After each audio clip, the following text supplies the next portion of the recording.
माझं नाव प्रिया आहे. 1 महिन्यापूर्वी माझ्या पती अमितचा अपघात झाला होता आणि त्या अपघातात त्यांना खूप गंभीर जखमा झाल्या होत्या. पतीच्या जखमेनंतर मी एकदम एकटी पडले होते. ते दिवसभर एका खोलीतच पडून असत आणि चालायलाही असमर्थ होते. माझं आयुष्य जणू कोरड्या वाळवंटासारखं बनलं होतं, जिथे वर्षानुवर्ष पाऊस पडला नव्हता. एक दिवस मी घरी बसले होते. तेव्हा दाराची घंटा वाजली. मी धावत दार उघडलं. माझ्यासमोर सुमारे 20 वर्षांचा एक तरुण उभा होता. त्याने तिथूनच आपली ओळख करून दिली. तो म्हणाला, "भाभीजी, माझं नाव आर्यन आहे. मी प्रकाश काकांचा मुलगा आहे. कदाचित काकांनी तुम्हाला मेसेज पाठवला असेल." मला लगेच प्रकाश काकांचा मेसेज आठवला. मी त्याला म्हटलं, "हो, आत ये." आणि दार मोकळं केलं. आर्यन संकोचत आत आला. तो म्हणाला, "भाभीजी, मी आजच इथे आलोय. तुम्हाला साधारण 8 वर्षांपूर्वी पाहिलं होतं.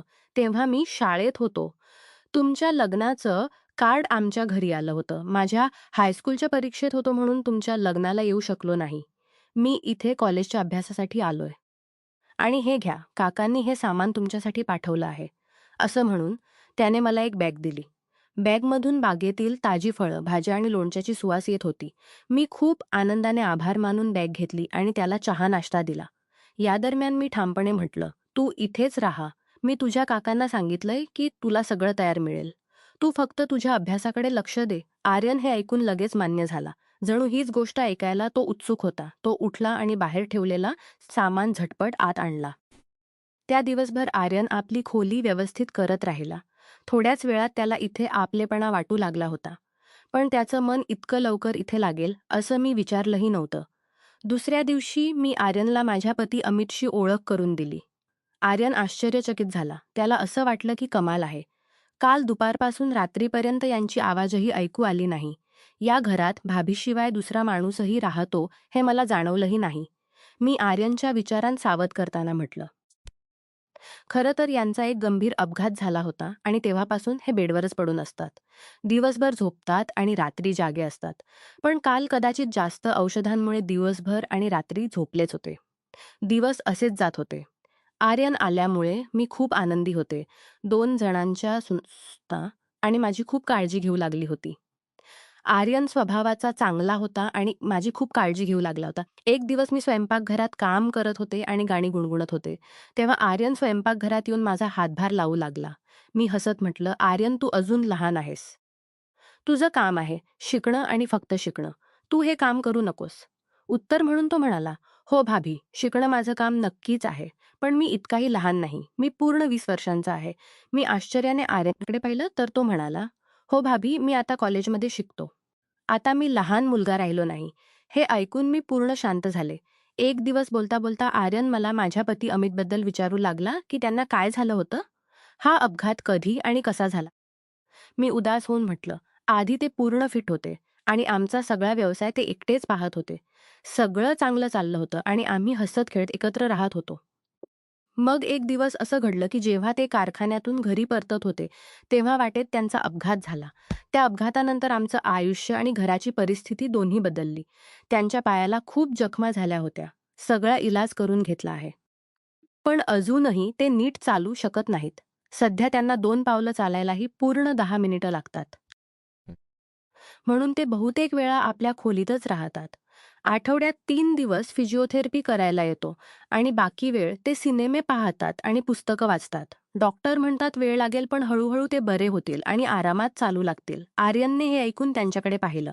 त्याला माहीत होतं की आमच्या लग्नाला अवघे 5 वर्ष झाली असतील. तो म्हणाला, "भाभीजी, तुमच्या लग्नाला साधारण 5 वर्ष झाली आहेत ना?" मी म्हटलं, "हो, 5 वर्ष झाली आहेत." तो म्हणाला, "मलाही आठवतं भाभी. त्यावेळी माझ्या परीक्षा चालू होत्या आणि म्हणून मी तुम्हाला भेटूही शकलो नाही. मी कदाचित शाळेत होतो तेव्हा मी एकदा तुम्हाला पाहिलं होतं. तुम्ही काकांकडे काही पुस्तकं घेऊन आला होता."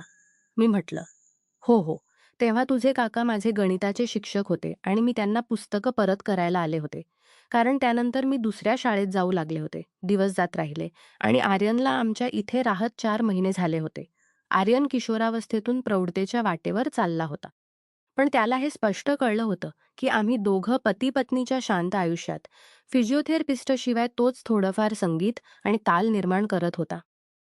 आर्यन माझ्याशी जवळीक वाढवण्याची सातत्याने प्रयत्न करत होता आणि मलाही इतक्या दिवसांपासून कोणताही सुख मिळालं नव्हतं. तर मीही त्याच्याकडे ओढली जात होते. आम्ही दोघं कामातून मोकांसोबत घालवत होतो. एकत्र बसून जेवण करत हो आणि हळूहळू घालवत होतो. एकत्र बसून जेवण करत होतो आणि हळूहळू जवळ येत होतो. आणि मला माहीत होतं की तोही माझ्यावर प्रेम करू लागला आहे. कारण आता आमच्यातील नातं वाढत होतं. दिवस जात होते आणि आमच्यातील अंतर कमी होत होते. आता मला आर्यनचा स्पर्श चांगला वाटू लागला होता. तो मजामजात मला इकडे-तिकडे स्पर्श करत असे. तो कदाचित तपासत असे की भाभी कशी प्रतिक्रिया देतील. कधी-कधी माझ्या पतीबद्दल विचार करून मी खूप उदास होत असे आणि माझ्या डोळ्यात पाणी येई. अशा वेळी आर्यनच मला सांभाळत असे आणि मला मिठी मारत असे. आम्ही दोघं आता एकत्र झोपू लागलो होतो आणि एकमेकांत गुरफटून गेलो होतो. एक दिवस आर्यन आज पूर्ण मोकळा होता. म्हणून तो गाणं गुणगुणत स्वयंपाकघरात आला आणि झटपट माझे दोन्ही डोळे बंद करून माझ्या कानात तोंड लावून म्हणाला, "भाभी, आज मी तुमचं सगळं काम करून टाकेन. तुम्ही इकडे या आणि आरामात बसा." तो हळूहळू माझ्या मऊ धुतलेल्या ओल्या आणि सुवासिक केसांना जवळ सुंघत मला एका खुर्चीवर बसवू लागला. मीही आता मस्तीत आले होते. मी खुर्चीतून उठले आणि त्याला खुर्चीवर बसवून स्वतः त्याच्या मांडीवर बसले. आम्ही दोघं काही क्षण असेच राहिलो. ना हललो ना काही बोललो. फक्त शांतपणे एकमेकांना जाणवत राहिलो. अजून 2 मिनिटं झाली असतील की कुठून तरी खोकण्याचा आवाज आला. तर आम्ही दोघं थरारलो आणि घाबरून मी आर्यनला स्वतःपासून लगेच वेगळं केलं. जरी आर्यनची इच्छा नव्हती की तो माझ्यापासून वेगळा व्हावा, पण तरीही काही विचार करून तो माझ्यापासून वेगळा झाला आणि हसत स्वयंपाकघरातून बाहेर गेला. तो बाहेर जाऊन बसला. आणि आमच्यातील क्षण आठवून हसू लागला. मी हे सगळं पाहिलं होतं. मी त्याच्याजवळ जाऊन बसले आणि त्याच्या गालावर एक हलकी थपकी मारून आणि दुसऱ्या गालावर गोड चुंबन देऊन उठून उभी राहिले. त्यावर आर्यन म्हणाला, "भाभी, दुसऱ्या गालाला इतकी अन्याय का?" तो आपल्या जागेवरून उठला आणि माझ्या बाजूला येऊन काम करू लागला. तो वारंवार मला स्पर्श करत होता. माझ्या शरीरात जणू वीज धावत होती. मी त्याच्या स्पर्शाने किती प्रफुल्लित होते, हे फक्त मी आणि माझं तहानलेलं मनच जाणत होतं. मी अशा अद्भुत अनुभवाची वाट पाहत होते. पण त्या सकाळी आर्यनने माझं सगळं अपूर्णत्व दूर केलं होतं. अनेक महिन्यांनंतर आज वाळवंटात पाऊस पडला होता आणि जोरात पडला होता. आम्ही दोघं कोमेजल्यानंतर बेडवरच पडले होतो. तेव्हा खोकण्याचा आवाज पुन्हा येऊ लागला. मी एक कप चहा घेऊन आर्यनला प्रेमाने पाहत त्या खोलीतून निघाले आणि पतीच्या खोलीपर्यंत पोहोचले. आर्यनही कपडे घालून बाहेर आला आणि आपला नाश्ता बनवू लागला. तर मी तिथेच माझ्या पतीजवळ बसले आणि त्यांच्या तब्येतीबद्दल विचारू लागले. जेव्हा मी बराच वेळ पतीच्या खोलीतून बाहेर आले नाही. त्याने जाणून बुजून स्वयंपाकघरात भांडी पडायला सुरुवात केली. पण मी त्याच्या या इशाऱ्याला ऐकूनही त्याच्याजवळ गेले नाही. मी माझ्या पतीच्या दोन्ही हातांच्या तळव्यांना शिवत होते. पण मला असं वाटत होतं की मी आर्यनच्या हातांना शिवत आहे.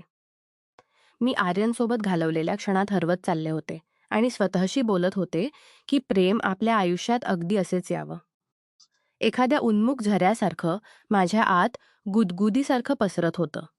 पण मी या गोष्टीबाजं हे वर्तन खूप विचित्र वाटत होतं. तेही हे जाणवत होते की मी अचानक खूप आनंदी राहू लागले आहे. मी त्यांच्यासोबतही झोपत नसे आणि जर झोपले तरी त्यांच्याकडे पाठ करून झोपत असे. मी नवीन नवरीसारखी बनले होते आणि माझे तेवर आणि अंदाज माझ्या पतीला आश्चर्यचकित करत होते. आर्यनही, जो सुरुवातीला त्यांना क्वचित 1 सेकंद भेटत असे, तो आता खांदे दाबत असे आणि चहाही पाजत असे. एक दिवस स्वयंपाकघरात मी चहा बनवत होते. तेव्हा आर्यनने येऊन मला मागून आपल्या हातात घेतलं आणि मला चुंबन घेऊ लागला. मीही त्याला चिकटले आणि आम्ही दोघं एकमेकांत हरवून गेलो. तेव्हा खट असा आवाज आला. या आवाजाने आर्यन थरारला. आम्ही दोघं एकमेकांपासून वेगळे झालो आणि हसू लागलो.